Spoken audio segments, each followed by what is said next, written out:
I was inspired actually to bring the material that I'm giving you today by a video that I watched by an amazing speaker called Jasmaheen.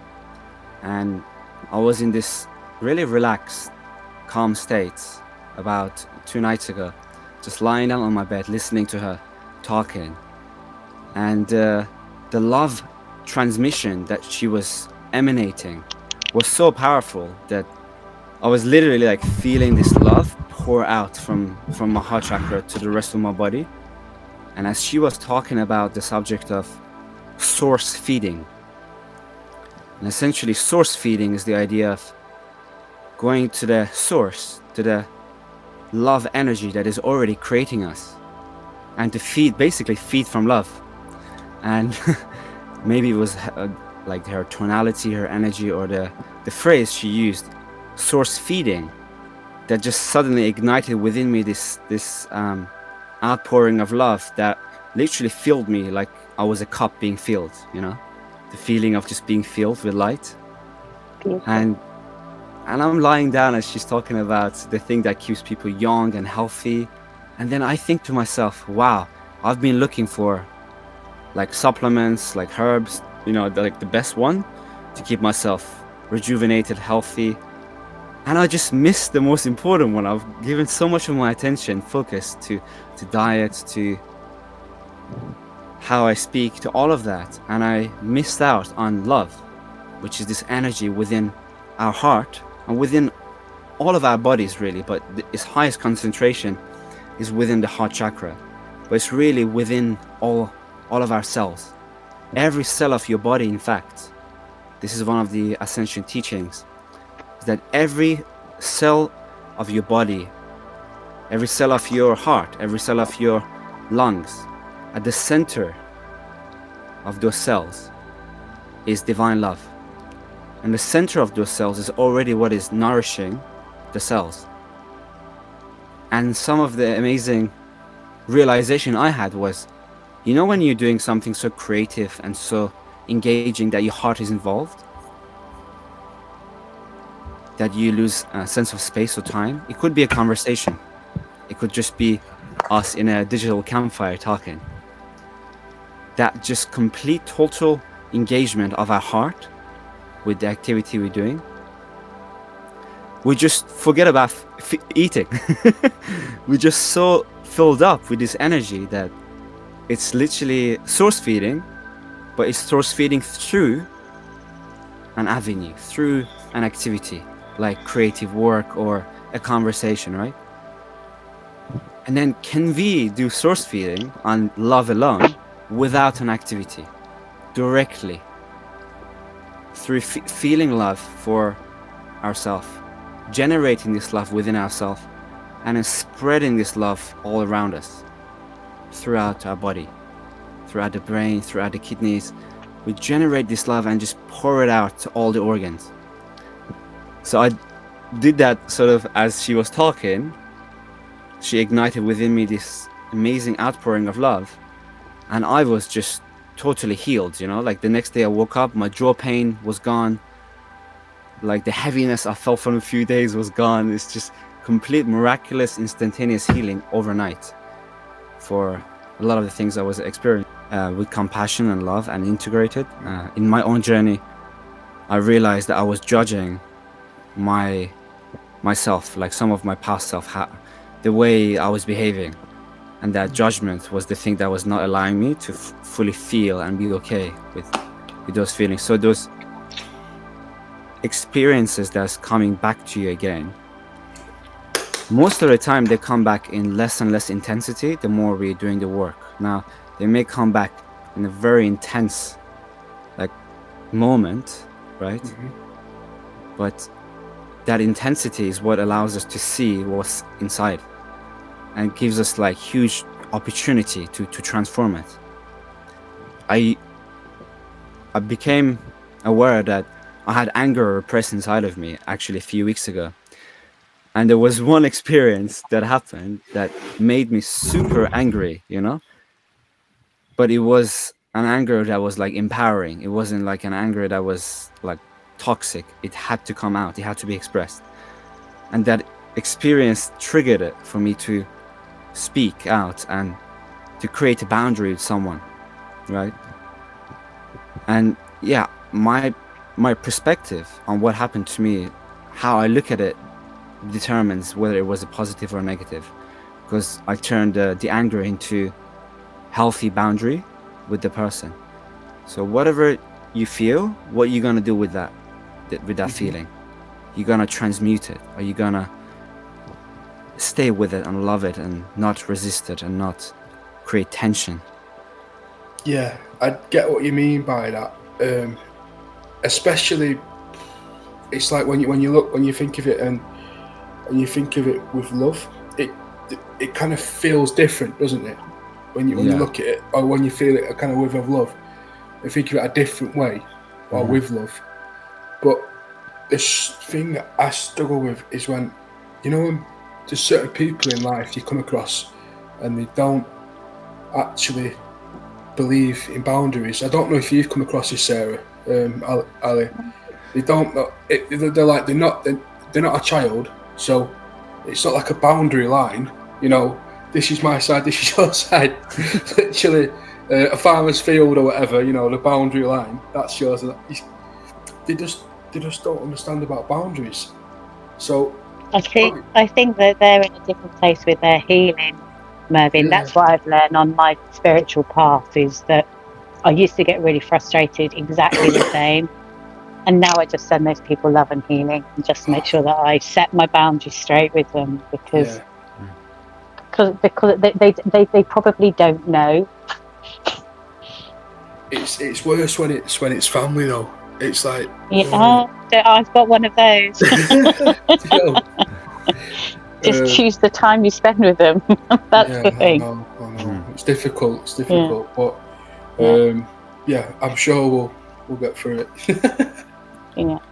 Always when you're making boundaries, now this is something I've been practicing as well, and it's not something I've managed to master as of yet, because it's so difficult, is to make a boundary which is based on truth. Then you speak out your truth, at the same time you are loving, right? So when you make a boundary, you're using power, right? Power is like a kind of like a boundary. That power is now created, but you're also coming from love, and you're speaking the truth. This, triad of like love, truth, and power. How are you gonna deliver it? If it's just truth, it's gonna make them bleed, right? And I think that's the difficulty with challenging family, is you just want to like blast it back at them with the same energy that it gave you. And I think if it's okay to do that, that's better than repressing it, first of all. So expression is better than repression. Still releasing it, innit? Yeah, it's still releasing it. But even better if we can apply a little bit of, instead of perspective, like see it from another person, like maybe give him some positive too. Okay, you did these things and I'm not happy with you, but you also did these good things and I appreciate them, that you did them for me. So maybe like showing some gratitude as well as this critique that you have. And I wish somebody told me this, but now looking back, I wish I told one of my family members the truth, but with a little bit more love. So I think that's the challenge, is when you wanna speak your truth, it feels like it needs to come out, and you gotta be really aware of the energy that you're putting as the fuel for the words to come out. If it's anger, okay, you release the anger, but maybe also show some gratitude to them. I think I've had quite a lot of experience with this over the last sort of 7 or 8 months. It's been pretty intense for me. I've got a pretty messed up dynamic family. I have a family that feel like it's my job to just give them £2,000 because they don't have the money to pay a bill because they've got debts, and Sarah has the money. But I've worked hard to have the money, and I believe that I'm abundant, so I do have the money, but it doesn't just land on my lap. But I also had a relationship with my son he's 30 this year, and he's been on an endless addiction cycle with drugs and drink, and cost me thousands of pounds over the years, caused all sorts of havoc, and I always bail him out. And what I've learned sometimes is when we set the boundaries, it might actually hurt, and it might mean that we don't talk to those family members. And it crossed that point with my son. But actually what I realised was all the time I was being nice Sarah, coming from true love to help him. I wasn't helping him because actually he was never learning those lessons.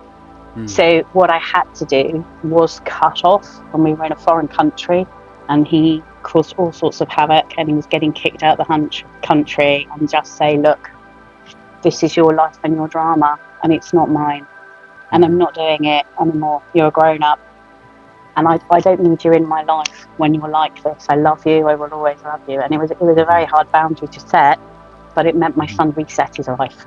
And 3 months later, my son isn't involved in drug and drink anymore, and he lives with a beautiful woman, and he's turned his life around. So, amazing. So when we set boundaries, sometimes depending on what they are, it can be really hard to set them.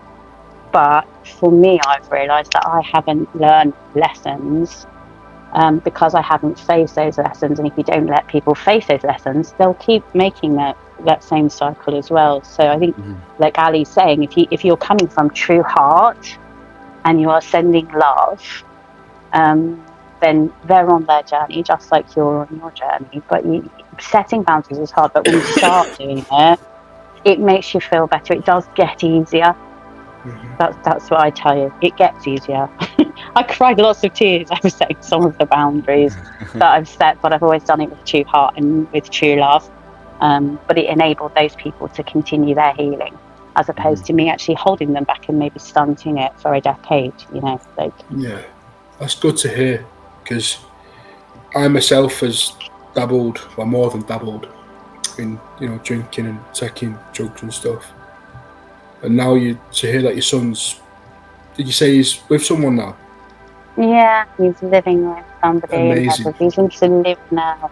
I don't get calls about him wanting to kill himself, and I haven't bailed him out with money now for at least 3 months. He rings me now just to tell me he loves me, and when he rings, I always used to be like, "Oh my God, how much is this going to cost me?"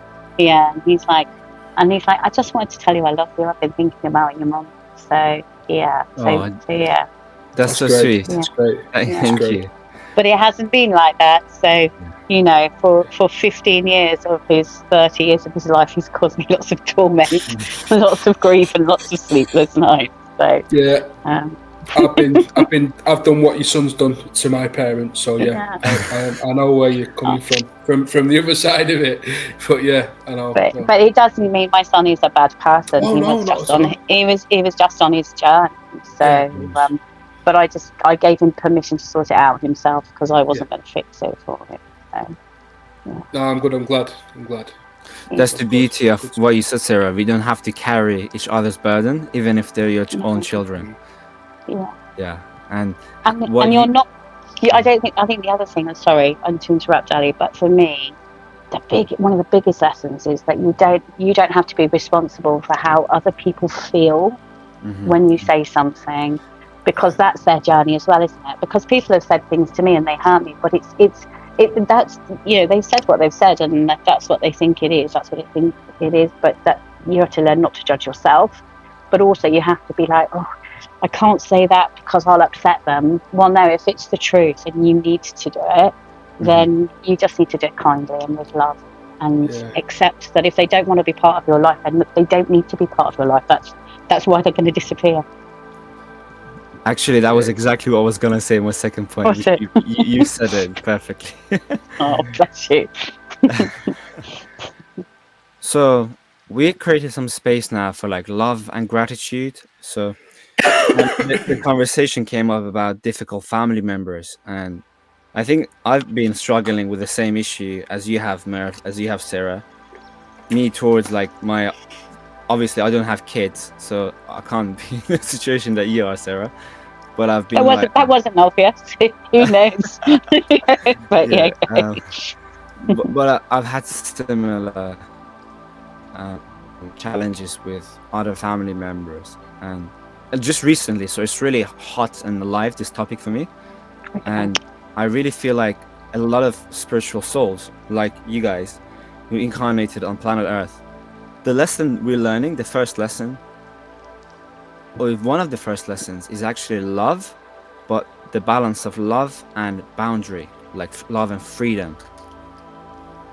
And understanding that even though you are one in being, there is still an energetic boundary that needs to be set so that each individual kind of progresses on their path in their own way, so that we don't interfere with each other's paths. If you have trauma, that's not for me to carry. Now I can give you the loving and healing energy if you're open to it, to receive it. And that goes into what we were saying about expressing the truth, setting the boundary, but every night before you go to bed, the people who have wronged you in your mind, send them love, literally, like send them love, because then as you're sleeping, your mind is not going to this automatic judgment mode. Then you wake up in the morning, the first thoughts you have is the same, thoughts you had the day before. So continuously sending the people the people who have wronged you, continuously sending them love is like the way to say to them that I really love you, but I just have to have my own boundary. So then you've balanced these two polar forces of freedom and love. And you don't have to do it in one session. You can just continuously sending them love. And then you'll have a much more clearer mind anyways. Because one of the things that blocks the clear, still mind is this judgment of other people. Because the mind just automatically goes into judgment.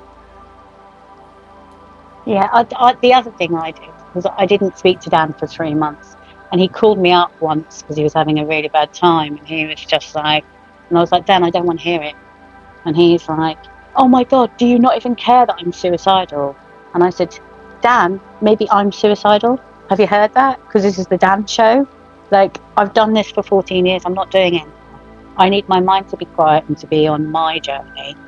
And I refused to sort that problem for him. And that was really hard. That hurt my heart when I said no.